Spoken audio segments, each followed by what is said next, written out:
नमस्कार। राज्य शिक्षा शोध एवं प्रशिक्षण परिषद बिहार पटना में आपका स्वागत है। हम लोग लास्ट वीडियो में देखे थे कोऑर्डिनेट ज्योमेट्री का बेसिक कुछ फार्मूला, और इस वीडियो में हम लोग देखेंगे उससे रिलेटेड कुछ क्वेश्चंस। तो चलिए हम लोग क्वेश्चंस देखते हैं और उसको सॉल्व करते हैं, जो कि लास्ट वीडियो के थ्योरी पार्ट से रिलेटेड होगा। जैसा कि फर्स्ट क्वेश्चन यहाँ पे आप लोग देख रहे हैं, कह रहा है find the distance between the points 2 - 3 and b -6 3। हम लोग डिस्टेंस फार्मूला पढ़े थे, तो डिस्टेंस फार्मूला के थ्रू हम लोग इसका दो पॉइंट के बीच का डिस्टेंस फाइंड आउट कर सकते हैं। तो जैसा कि फर्स्ट पॉइंट है हम लोग के पास पॉइंट ए, जिसका कोऑर्डिनेट है 2 - 3, एंड पॉइंट बी है जिसका कि कोऑर्डिनेट है -6 3। तो ये दोनों पॉइंट के बीच का डिस्टेंस हम लोग को फाइंड आउट करना है। तो हम लोग लास्ट वीडियो में डिस्टेंस फार्मूला पढ़े थे, A B equal √x2 - x1 का whole square plus y2 - y1 का होल स्क्वायर। तो इस फार्मूला में अगर हम लोग सभी का वैल्यूज़ पुट करेंगे तो x2 है यहाँ -6, x1 है 2, तो x2 - x1 दैट इज -6 - 2 का होल स्क्वायर प्लस y2 है +3 और y1 है -3। जब सब्ट्रैक्ट करेंगे तो माइनस माइनस +3 होल स्क्वायर, -6 - 2 -8 का होल स्क्वायर, 3 + 3 6 का होल स्क्वायर, -8 का स्क्वायर +64 एंड 6 का स्क्वायर 36। 64 + 36 इक्वल टू 100 एंड 100 का स्क्वायर रूट हम लोग जानते हैं 10। और चूंकि ये डिस्टेंस आया है, लेंथ आया है, तो इसका कुछ ना कुछ यूनिट होगा। तो यहाँ पे कोई सेंटीमीटर मीटर मेंशन नहीं है, तो सिर्फ हम लोग यूनिट्स लिख देंगे। यानी पॉइंट्स ए और पॉइंट बी के बीच का जो डिस्टेंस है वो √10 यूनिट्स हम लोग को मिला। अब चलते हैं हम लोग क्वेश्चन नंबर सेकेंड पे। ओके स्टूडेंट्स, अब देख रहे हैं हम लोग क्वेश्चन नंबर 2। बोल्ड है find the distance of the point P 6 - 6 जिसका कोऑर्डिनेट है फ्रॉम द ओरिजिन। ओरिजिन से पॉइंट P के बीच का डिस्टेंस फाइंड आउट करना है। तो ओरिजिन मतलब मूल बिंदु, और ओरिजिन का जो कोऑर्डिनेट होता है वो हमेशा यूनिवर्सल होता है 0 0। इस O से पॉइंट P के बीच का डिस्टेंस फाइंड आउट करना है, और P का कोऑर्डिनेट हम लोग को दिया हुआ है 6 - 6। तो यदि हम लोग OP डिस्टेंस फाइंड आउट करेंगे तो अभी लास्ट क्वेश्चन में जो हम लोग फार्मूला यूज़ किए थे वही यूज़ करेंगे। 6 - 0 का होल स्क्वायर प्लस -6 - 0 का होल स्क्वायर, 6 का स्क्वायर 36, -6 का स्क्वायर भी 36, 36 36 72।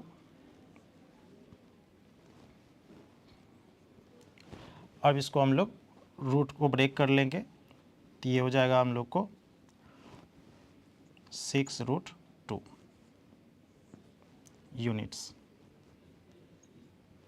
ओके स्टूडेंट्स, तो यह क्वेश्चन में सिर्फ एक चीज़ था कि ओरिजिन से डिस्टेंस फाइंड आउट जब भी करना होगा तो ओरिजिन का कोऑर्डिनेट हम लोग जानते हैं 0 0 होता है, तो उस पॉइंट के बीच का डिस्टेंस हम लोग फाइंड आउट कर सकते हैं। इसको नोट डाउन कर लीजिए। चलते हैं नेक्स्ट क्वेश्चन पे। ओके स्टूडेंट्स, अब चलते हैं हम लोग क्वेश्चन नंबर 3 पे, जो कि क्वेश्चन नंबर 3 में कह रहा है find a point on the x axis which is equi distance from the points 0 6 and -3 4। दो पॉइंट है, पॉइंट ए जिसका कि कोऑर्डिनेट है 0 6 एंड पॉइंट बी जिसका कि कोऑर्डिनेट है -3 4। इस दोनों के बीच जो एक्स एक्सिस का एक पॉइंट है वो इक्विडिस्टेंट पे है, तो कोऑर्डिनेट बताना है। तो यदि हम लोग के पास कोई भी पॉइंट एक्स एक्सिस पे लेना है, तो ये हम लोग को पहले से पता है कि एक्स एक्सिस पे जो भी पॉइंट होगा उसका वाई कोऑर्डिनेट 0 होगा। सपोज कि ये पॉइंट है सी, तो एक्स कोऑर्डिनेट कुछ होगा बट वाई कोऑर्डिनेट 0 होगा। तो एक्स कोऑर्डिनेट कुछ कंसीडर कर लेते हैं जैसे कि के, तो वाई कोऑर्डिनेट इसका 0 होगा। अब ये जो पॉइंट है, दो point, point A and point B से इक्विडिस्टेंट है, मतलब समान दूरी पे है। तो अगर पॉइंट ए हम लोग कंसीडर करते हैं यहाँ पे, जिसका कि कोऑर्डिनेट हम लोग को दिया है 0 6, एंड पॉइंट बी है जिसका कि कोऑर्डिनेट दिया हुआ है -3,4। सपोज पॉइंट बी यहाँ है, तो अगर हम लोग इसको मिलाते हैं तो दिया गया है क्वेश्चन में कि ये दोनों डिस्टेंस इक्वल है, that is A C equal to B C. और हम लोग को फिर फाइंड आउट करना है सी का कोऑर्डिनेट, और सी का कोऑर्डिनेट फाइंड आउट करने का मीनिंग है यहाँ पे कि के का वैल्यू फाइंड आउट करना, बिकॉज वाई कोऑर्डिनेट तो 0 होगा क्योंकि वो पॉइंट एक्स एक्सिस पे है। तो यहाँ पे हम लोग को गिवन दिया हुआ है ए सी इक्वल बी सी। अगर A C equal to B C है तो इसका स्क्वायर भी इक्वल होगा, तो implies that A C square equal to B C square. अब अगर हम लोग यहाँ पे डिस्टेंस फार्मूला यूज़ करेंगे तो जब ए सी का डिस्टेंस फाइंड आउट करेंगे तो वही डिस्टेंस फार्मूला लगाएंगे x2 माइनस x1 का होल स्क्वायर वाला। तो x2 माइनस x1, तो किसी को भी x2 x1 मान सकते हैं। अगर x1 k को मानेंगे तो x2 0 को मानेंगे, तो k माइनस 0 का whole square plus y2 minus y1 that is 0 minus 6 का होल स्क्वायर। रूट नहीं लेंगे बिकॉज स्क्वायर है, तो रूट से स्क्वायर कैंसिल हो जाएगा। फिर बी सी स्क्वायर है, तो बी सी स्क्वायर में k minus minus plus 3, k plus 3 का होल स्क्वायर प्लस 0 माइनस 4 का होल स्क्वायर। इसको हम लोग थोड़ा सा सिंप्लीफाई करेंगे तो k स्क्वायर माइनस 6 का whole square plus 36, k plus 3 का whole square that is a plus b का होल स्क्वायर का फॉर्मूला यूज़ करेंगे, तो k स्क्वायर प्लस 3 का स्क्वायर 9 प्लस 2ab, 2 3 जा 6k और माइनस 4 का स्क्वायर प्लस 16। k स्क्वायर दोनों साइड कैंसिल हो जाएगा।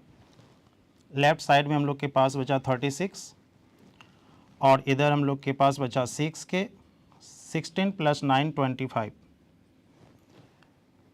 तो implies 6k is equal to होगा 36, 25 minus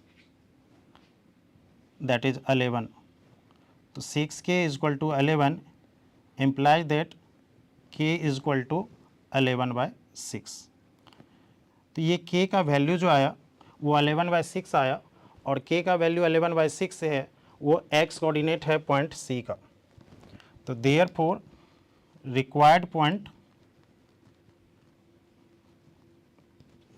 on the x axis is क्या कंसीडर किए थे k, 0 और k का वैल्यू हम लोग को मिला 11/6, 0। यही हम लोग का आंसर हो जाएगा। तो यहाँ इस क्वेश्चन में बोल रहा था कि एक पॉइंट लेना है x एक्सिस पे, तो हम लोग क्या किए k, 0 लिए। 0 क्यों लिए? क्योंकि y कोऑर्डिनेट x एक्सिस पे 0 होगा और y एक्सिस पे x कोऑर्डिनेट 0 होगा। और दो पॉइंट दिया था a और b, दोनों इक्वल डिस्टेंस पे था, तो यानी ये दोनों डिस्टेंस इक्वल था, ए सी इक्वल टू बी सी। हम लोग डिस्टेंस फार्मूला यूज़ किए और वहाँ से k का वैल्यू 11/6 मिला। Therefore the coordinate of point C will be 11/6, 0। चलते हैं नेक्स्ट क्वेश्चन पे, क्वेश्चन नंबर 4। चलते हैं अब हम लोग क्वेश्चन नंबर 4 पे। बोल रहा है so that the points a 710, b -25 and c 3-4 are the vertices of an isosceles right angle triangle. यहाँ पे कोई एक ट्रायंगल दिया है ए बी सी, जिसका कि वर्टिसेस हम लोग को दिया हुआ है, और ये दिखाना है हम लोग को कि ये जो ट्रायंगल है वो है आइसोसेलेस राइट एंगल ट्रायंगल। दो नाम है यहाँ पे, isosceles and right angle. Isosceles means वैसा ट्रायंगल जिसका दो साइड्स इक्वल हो, और राइट एंगल ट्रायंगल का मतलब जिसमें एक एंगल 90 डिग्री हो। That is Pythagoras formula p² + b² = h² follow होना चाहिए। तो चलिए देखते हैं। एक ट्रायंगल माने हम लोग ए बी सी। ए का कोऑर्डिनेट हम लोग को दिया हुआ है 710 एंड बी का कोऑर्डिनेट है -25 एंड सी का कोऑर्डिनेट है 3-4। हम लोग को शो करना है कि ये आइसोसेलेस ट्रायंगल भी होगा एंड राइट एंगल ट्रायंगल भी होगा। तो हम लोग इसमें डिस्टेंस फार्मूला का यूज़ करेंगे। At first the length of all 3 sides हम लोग को फाइंड आउट करना पड़ेगा। तो यहाँ से हम लोग साइड ए बी का अगर लेंथ फाइंड आउट करें डिस्टेंस फार्मूला से, तो √7 -2 का होल स्क्वायर प्लस 10 - 5 का होल स्क्वायर। 7 + 2 9, 10 - 5 5, 9 का होल स्क्वायर 81 प्लस 5 का स्क्वायर 25, दैट इज 106। तो ए बी साइड का लेंथ आया हम लोग को √106 यूनिट। फिर इसी तरह से हम लोग फाइंड आउट करेंगे B C, and B C का जो लेंथ होगा वो होगा 3 + 2 का होल स्क्वायर -4 - 5 का होल स्क्वायर, 3 + 2 5 का होल स्क्वायर और इधर -9 का whole square, that is 25 + 81 equal to √106। तो यहाँ पे साइड BC का लेंथ भी आया हम लोग को √106। तो स्टूडेंट्स यहाँ पे एक चीज़ आप लोग को दिख रहा होगा, साइड AB का लेंथ और साइड BC का लेंथ दोनों इक्वल है। तो कोई भी ट्रायंगल में अगर दो लेंथ इक्वल हो तो वैसे ट्रायंगल को क्या, कि दो साइड का लेंथ इक्वल हो तो वैसे ट्रायंगल को क्या बोलते हैं, आइसोसेलेस ट्रायंगल यानी समद्विबाहु त्रिभुज। लेकिन क्वेश्चन थोड़ा और भी बड़ा है, कहता है ये राइट एंगल ट्रायंगल है यानी समकोण त्रिभुज भी है, मतलब आप प्रूफ करो कि एक एंगल 90 डिग्री भी है। तो ऐसी स्थिति में थर्ड साइड का भी लेंथ हमको फाइंड आउट करना पड़ेगा, जो कि बचा हुआ है AC। तो अगर हम लोग AC लेंथ फाइंड आउट करते हैं तो 7 - 3 का whole square, AC equal to हो जाएगा √7 - 3 का होल स्क्वायर प्लस 10 - +4 का होल स्क्वायर। 7 - 3 का whole square that is 4 square और 10 + 4 14 का होल स्क्वायर यानी 196, 4 का स्क्वायर 16 और 196 यानी 212। अब 212 को आप ऐसे ही रहने दें। अब यहाँ पे ध्यान से देखना है कि तीनों साइड्स का जो लेंथ आया, AB का लेंथ आया √106, BC का लेंथ आया √106 और साइड AC का लेंथ आया √212। अब किसी भी ट्रायंगल का दो साइड AB और BC इक्वल है तो इसका मतलब है कि ये आइसोसेलेस यानी समद्विबाहु त्रिभुज है। और थर्ड का लेंथ √212 आया है। जब आप AB का स्क्वायर करेंगे तो AB का स्क्वायर आएगा 106, BC का स्क्वायर भी करेंगे तो आएगा 106। जब आप दोनों को जोड़ेंगे तो 106 + 106 212 होगा, और जब फिर आप AC का स्क्वायर करेंगे तो ये भी 212 होगा। यानी ये पाइथागोरस का जो थ्योरम होता है कि किसी भी त्रिभुज राइट एंगल ट्रायंगल तब होगा जब उसके दो भुजा का स्क्वायर का जोड़ तीसरे भुजा के स्क्वायर के बराबर होगा, और वो नियम यहाँ पालन हो रहा है। तो यहाँ हम लोग कह सकते हैं दैट इज यानी अर्थात AB जो है वो BC के इक्वल है एंड AB का जो स्क्वायर है प्लस BC का जो स्क्वायर है वो AC के स्क्वायर के बराबर आ रहा है। ऐसा हम लोग यहाँ पे देख पा रहे हैं। AB का स्क्वायर कितना होगा 106, BC का स्क्वायर कितना होगा 106 और AC का स्क्वायर कितना होगा 212। तो जब 106 + 106 जोड़ेंगे तो वो 212 के बराबर होगा। तो यहाँ पे हम लोग देख पा रहे हैं कि यहाँ दो कंडीशन फुलफिल हुआ है। नंबर 1 AB = BC यानी दो भुजा का लंबाई बराबर है, यानी वो कौन सा त्रिभुज होगा, समद्विबाहु त्रिभुज यानी आइसोसेलेस ट्रायंगल। और दो भुजा के स्क्वायर का जोड़ तीसरे भुजा के स्क्वायर के बराबर हो रहा है, इसका मतलब है ये कौन त्रिभुज है, समकोण त्रिभुज यानी राइट एंगल ट्रायंगल। इसलिए इस कंप्लीट ट्रायंगल को हम लोग कह सकते हैं, त्रिभुज को कह सकते हैं कि आइसोसेलेस राइट एंगल ट्रायंगल है। Therefore given triangle is an isosceles right angle triangle.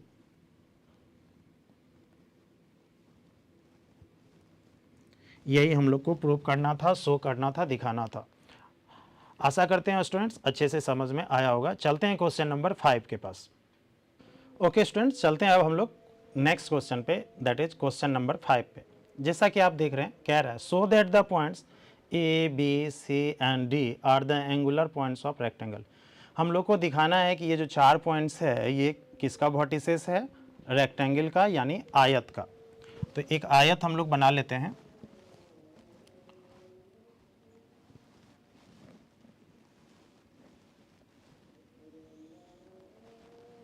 A B C D, दो डायगोनल भी होता है जैसा कि लास्ट वीडियो में पढ़ाया था मैंने। ए का कोऑर्डिनेट हम लोग को दिया है 2-2, बी का कोऑर्डिनेट 8-4, सी का कोऑर्डिनेट 5-7, डी का कोऑर्डिनेट -1-1। तो अगर हम लोग को प्रूव करना है कि ये आयत है, रेक्टेंगल है, तो टाइप्स ऑफ क्वाड्रिलेटरल में 4 टाइप्स पढ़ाया था लास्ट वीडियो में। तो आयत के लिए क्या शर्त बताया था कि जो भी अपोजिट साइड्स है उसका लेंथ बराबर होगा, यानी ए बी डी सी के बराबर और ए डी बी सी के बराबर होगा, और ये जो विकर्ण है यानी डायगोनल है उसका लेंथ भी बराबर होगा। यानी हम लोग को 6 पार्ट का लेंथ निकालना है और देखना है कि अपोजिट साइड्स का लेंथ बराबर है और डायगोनल का लेंथ बराबर है। अगर ऐसा होता है तो ये आयत कहलाएगा। तो चलिए स्टूडेंट्स पहले फाइंड आउट करते हैं हम लोग ए बी। तो अगर ए बी हम लोग डिस्टेंस फार्मूला से फाइंड आउट करें तो 8 - 2 का होल स्क्वायर, 4 - -+2 का होल स्क्वायर, 8 - 2 6 का स्क्वायर 36, 4 + 2 6 का स्क्वायर, ये भी 36, 36 36 72, इसको हम लोग लिख सकते हैं 6√2।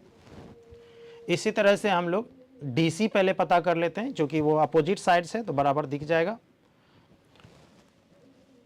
तो स्टूडेंट्स यहाँ पे क्वेश्चन के पास ही लिखा गया, तो आप इसको थोड़ा नीचे लिख लेंगे, ठीक है।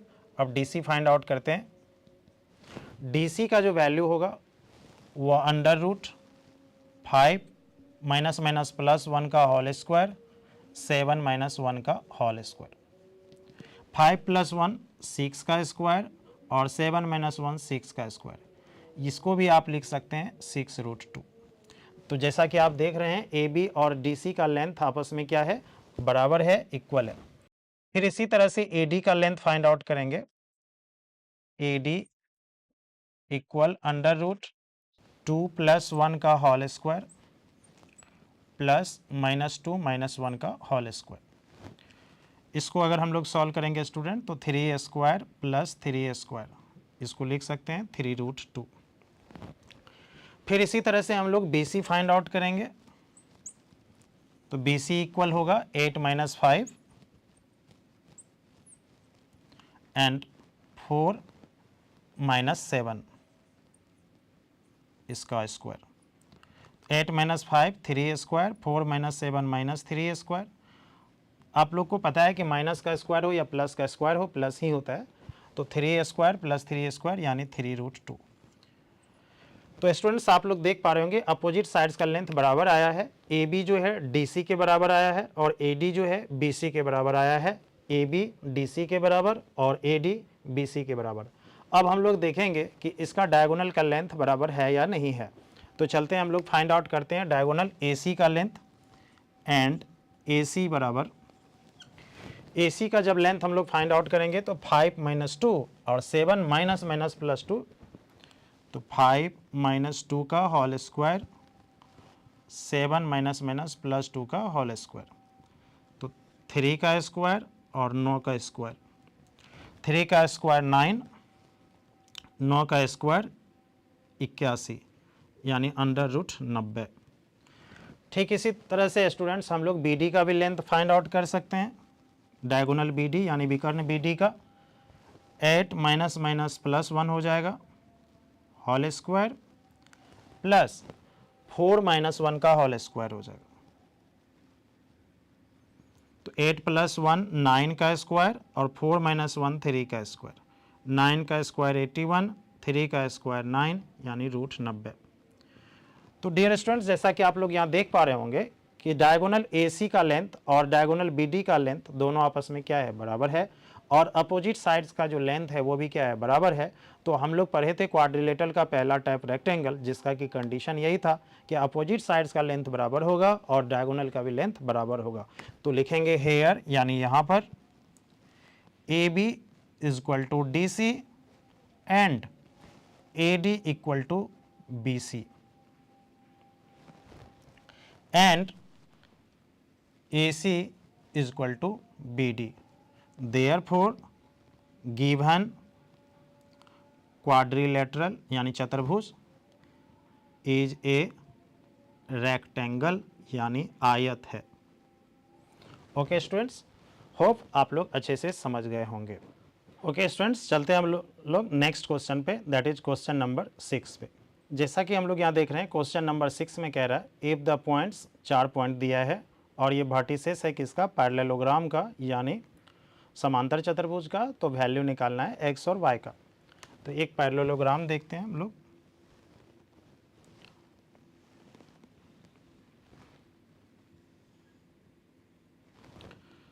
जिसमें कि ए का कोऑर्डिनेट है -2 -1, बी का कोऑर्डिनेट है 1 0, सी का कोऑर्डिनेट है x3 एंड डी का कोऑर्डिनेट है 1y। क्या कह रहा है कि हम लोग को x और y का वैल्यूज बताना है अगर ये पैरेललोग्राम है तो स्टूडेंट्स आप लोग क्लास 9 10th पढ़े हैं। ये जो समांतर चतुर्भुज होता है इसका एक प्रॉपर्टी यानी एक गुण याद रखिएगा, इसका जो विकर्ण है दोनों एक दूसरे को जिस भी बिंदु पे कट करती है, सपोज कि ये पॉइंट ई पे कट किया, ये पॉइंट ई जो है यानी बिंदु ई जो है वो BD का मध्य बिंदु होता है। किसका? BD डायगोनल का, और डायगोनल AC का भी मध्य बिंदु होता है। और ये बात आयत पे भी लागू होती है, ध्यान रहे। तो याद रखिए कि समांतर चतुर्भुज में दोनों विकर्ण जिस बिंदु पे कट करता है वो दोनों डायगोनल का मध्य बिंदु होता है, यानी दोनों विकर्ण का मध्य बिंदु होता है। तो यहाँ से हम लोग को फाइंड आउट करना है किसका वैल्यू, x और y का।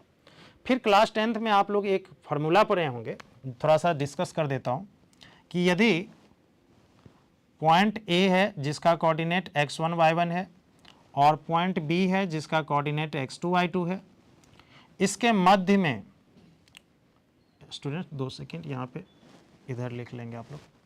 पॉइंट A है, पॉइंट B है, A का कोऑर्डिनेट x1 y1 है और B का कोऑर्डिनेट x2 y2 है। तो इसके मध्य में जो भी बिंदु होगा पॉइंट C का कोऑर्डिनेट जो होता है वो होता है x1 प्लस x2 बाई 2 और y कोऑर्डिनेट होता है y1 प्लस y2 बाई 2। इसको आप लोग हिंदी में मध्य बिंदु का सूत्र पढ़े होंगे क्लास 10th में, या मिड पॉइंट फार्मूला पढ़े होंगे। तो इस फार्मूला का हम लोग यूज़ करेंगे, क्यों? क्योंकि पॉइंट E जो है वो AC का भी मध्य बिंदु है और BD का भी मध्य बिंदु है। तो अगर हम लोग यहाँ पे लिखें here mid point of AC बराबर मिड पॉइंट ऑफ BC, लिख सकते हैं ऐसा, क्योंकि दोनों डायगोनल का मध्य बिंदु बराबर है। तो जब AC का हम लोग फार्मूला लगाएंगे तो मध्य बिंदु का फार्मूला होगा x प्लस 2, लेकिन -2 है तो -2 बाई 2, y नहीं है 3 है तो 3 - 1 बाई 2। और अगर BC का मध्य बिंदु BD, सॉरी यहाँ BD लिख लेंगे। अगर BD का मध्य बिंदु का फार्मूला देखें हम लोग तो 1 प्लस 1 बाई 2 और y प्लस 0 बाई 2 होगा। ये दोनों पॉइंट, दोनों कोऑर्डिनेट बराबर होगा, क्यों? क्योंकि दोनों के लिए मध्य बिंदु है। तो इसको अगर हम लोग थोड़ा सा सॉल्व करें तो x - 2 बाई 2 और 3 - 1 2, 2 बाई 2 1 होगा, ये बराबर होगा 1 प्लस 1 2 बाई 2 1 और y प्लस 0 y बाई 2 के बराबर। अब जब दोनों पॉइंट बराबर है तो x कोऑर्डिनेट के बराबर होगा, यानी x - 2 बाई 2 1 के बराबर होगा और ये 1 y बाई 2 के बराबर होगा। तो यहाँ से x - 2 2 इधर 1 के गुना हो जाएगा तो 2, इधर 2 इधर गुना हो जाएगा तो 2। तो यहाँ से x बराबर 2 प्लस 2 होगा और इधर y बराबर 2 है, तो x बराबर 4 y बराबर 2। यही हम लोग से पूछ रहा था कि x और y का वैल्यू क्या होगा। तो जब भी रेक्टेंगल या पैरेललोग्राम हो डियर स्टूडेंट्स, तो इस बात का आप लोग ख्याल रखेंगे। चलते हैं नेक्स्ट क्वेश्चन। ओके स्टूडेंट्स, अब चलते हैं हम लोग next question, that is question number 7 पे। जैसा कि क्वेश्चन नंबर 7 में कह रहा है कि ये 3 पॉइंट्स है आपके पास ए बी सी और ये तीनों कॉलिनियर है, तो के का वैल्यू बताइए।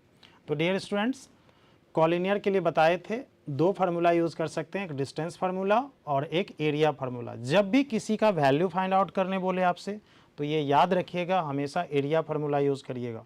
क्यों? क्योंकि डिस्टेंस फार्मूला में स्क्वायर आ जाता है और वो आपके समीकरण को, इक्वेशन को बड़ा कर देगा, तो कभी भी ये प्रयोग नहीं करिएगा, हमेशा एरिया का ही सहारा लीजिएगा। तो यानी 3 पॉइंट्स एक ही लाइन पे हो तो उसको हम लोग बोलते हैं कि कॉलिनियर है।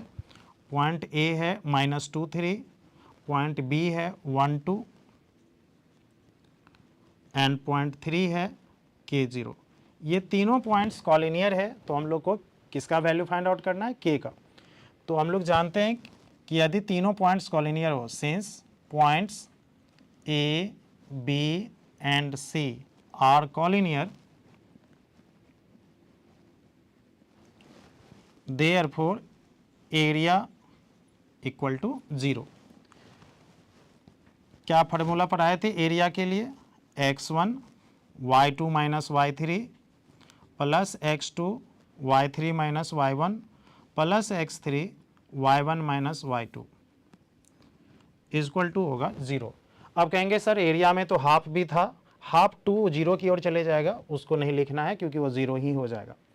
तो चलिए यहाँ पे सभी का वैल्यू फाइंड रख दीजिए। x1 है -2, y2 माइनस y3 यानी 2 माइनस 0, फिर x2 है आपके पास 1, y3 माइनस y1 यानी 0 माइनस 3, x3 है आपके पास k, y1 minus y2 3 minus 2, ये 0 के इक्वल। तो -2 इंटू 2 -4, 1 इंटू -3 -3 और 3 माइनस 2 होता है 1, 1 इंटू के हो गया k is equal to 0। -4 -3 -7 plus k is equal to 0। तो स्टूडेंट्स यहाँ से k इज इक्वल टू बोल सकते हैं -7, राइट साइड जाएगा +7, तो k का वैल्यू हम लोग को मिल गया 7। इस तरह से डियर स्टूडेंट्स हम लोग लास्ट वीडियो में जो भी कोऑर्डिनेट ज्योमेट्री का थ्योरी पार्ट पढ़े थे, इस तरह का ही क्वेश्चन मिलेगा, उसको हम लोग आसानी से सॉल्व कर सकते हैं, जो कि मैक्सिमम डिस्टेंस फार्मूला पे होगा। अब हम लोग नेक्स्ट वीडियो में स्लोप से रिलेटेड क्वेश्चंस को, स्लोप से रिलेटेड थ्योरी पार्ट को देखेंगे। तब तक के लिए नमस्कार।